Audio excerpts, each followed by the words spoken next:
Pennsylvania is literally defined by its natural heritage and its natural resources. Across the United States, buildings use about 40% of all the energy that we consume and thus produce about 40% of all of our carbon emissions. In the city of Pittsburgh specifically, buildings contribute about 80% of all of our greenhouse gas emissions, which is a really important opportunity. Commercial buildings, which is where GBA thrives, really use about 50% of all of that energy that's consumed in the city of Pittsburgh. We have a goal of reducing our greenhouse gas emissions by X% by this certain year. How do we get there? How do we get there in the least disruptive way but the most effective way? That has been a core part of PEC's work on energy over the last several years. So if you're really looking for ways to soften our footprint on the natural environment, we have to look at the built environment. A high-performance building is one that really understands what it's doing, using, its impact on the environment, economy, and its community on a daily basis. That might include measuring its energy use, its water consumption, what its commuter transportation emissions are, what its indoor air quality is, and where all of its purchasing decisions come from.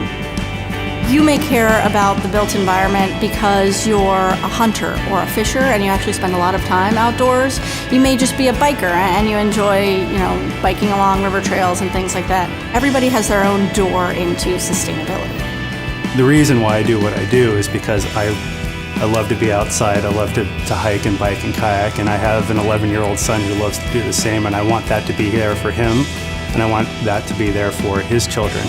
The larger picture benefit of addressing climate change is obviously trying to prevent the worst impacts from disruption from a warming planet. But you can really translate it down to the individual level too. Things like doing energy efficiency in your home, putting solar panels on your rooftop, that saves you money. And that could be the most important thing to you, and that's great. But it has that dual benefit of also helping reduce those greenhouse gas emissions. Buildings are just one piece of our larger community infrastructure. We have the vertical built environment, but we also have roads, bridges, lots of pipes underground. We have aging infrastructure around the country, and those challenges happen right here in Western Pennsylvania. If we can find those solutions here, we can help the world learn from how we approach those challenges.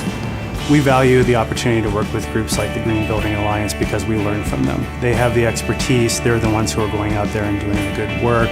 They can help inform us in our work, especially on the policy front. So our challenges in this regard are that we're not doing enough fast enough. The main focus for PEC is the issue of climate change, that you have focus on it, you have investment in it, and you're making a dent, however so small. Our relationship with West Penn Power Sustainable Energy Fund has been amazing. They've really helped us elevate how we're trying to move the region from both the supply and the demand side. What makes the fund so valuable is that they get it. They see the larger picture, they see the great value in even the smallest of accomplishments, and they're willing to work with businesses. They're willing to make that sort of investment in organizations and communities on the ground. I'm not sure if we chose the fund or the fund chose us. It's been a really nice collaboration as we both work together to help every building and every community in Western Pennsylvania reach their true potential and vision that we all know we need to achieve.